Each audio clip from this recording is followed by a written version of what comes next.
Assalamu alaikum, sister. Thank you for writing to our live session. As I understand your concerns, your daughter is smoking weed, she's not fasting, and she's not reading Quran. And you're really concerned because it's Ramadan. Sister, I'm not sure how old your daughter is, but I'm guessing maybe the teens. So I'm guessing she's grown enough so that she's at the age where she knows right and wrong. And I know that doesn't make it any easier on you because you're her mom, right? And you love her and you want the best for her and you want her to be, good Muslim and accepted by Allah and not do haram things and, to get on her deen, right? And to practice. But in reality, she's the only one that can make that decision. She's the only one who can make the choice to do that, right? And sadly, she's not. She is, in another world, more or less. However, being that it is Ramadan, you may want to encourage her, right? Not accuse her or not belittle her or get angry with her. And I know it's very hard because, the seriousness of what she's doing, right?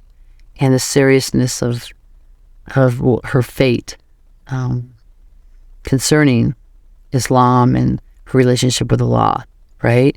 It is a very serious matter. But if you approach her in a loving way, in a non-accusatory way, in a way that will make her stop and listen, that might be more effective, right? So for instance, you could say, well, I know that you're not fasting for the day, but could you fast with me for, 2 or 3 hours? It would make me feel good. She might comply. Or if you say, I would like somebody to read the Quran with me. Would you read the Quran with me? That would really help me out a lot. She might comply. Or if you say, you know what, I just want somebody to do, 1 or 2 days of fasting with me and participating in, Ramadan with me.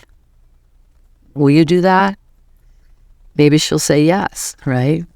I mean, these approaches don't have to say it just like that. Put it however you want.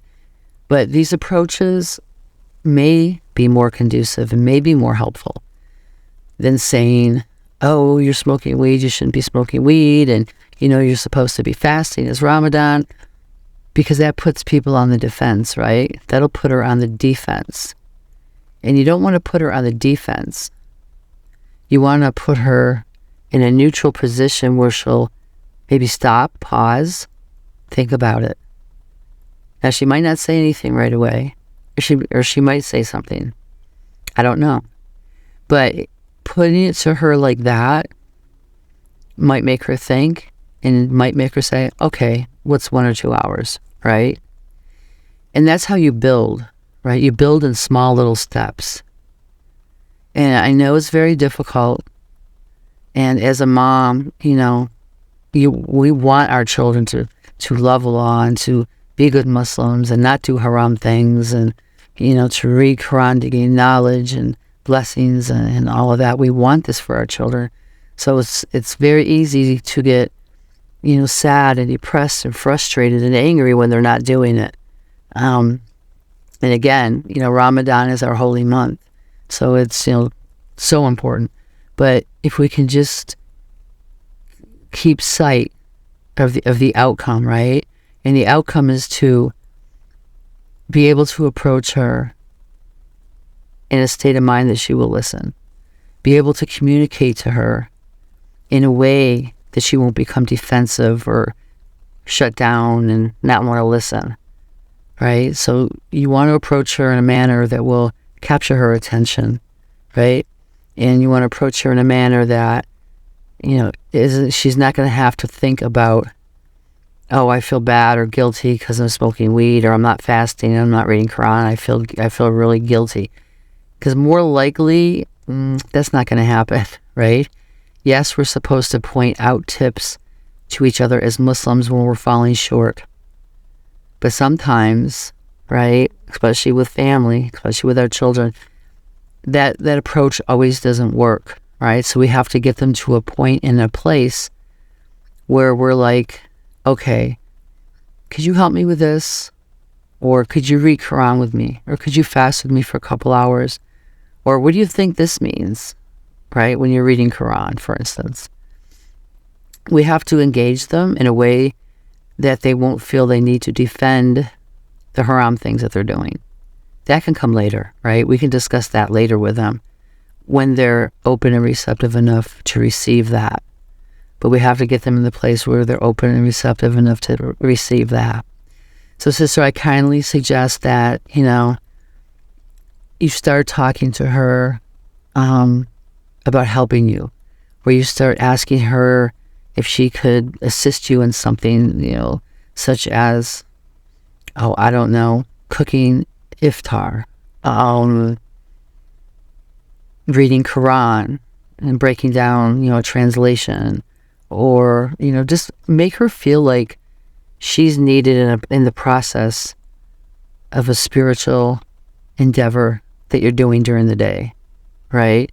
Because if she feels like she's helping or she's assisting, then she'll be more open, right? Because she's probably going to expect to be reprimanded for her behaviors, which normally she should be, but after a while, people kind of shut down after they hear that for a while. So your goal is to open her up and gain her trust, and hopefully she'll start participating in little things, which will then grow into larger things, which will then grow into a habit and love, right? Perhaps this will be the Ramadan that she reads, an ayat that really touches her, and she falls back in love with Islam and with Allah and wants to start making changes. So, sister, please, make dua to Allah for your daughter, and, just never give up hope, and just keep encouraging her in a loving way, and asking her assistance on some things to make her feel like she's needed in important matters. And inshallah, Allah will touch her heart, and inshallah, you'll see some changes soon. We wish you the best.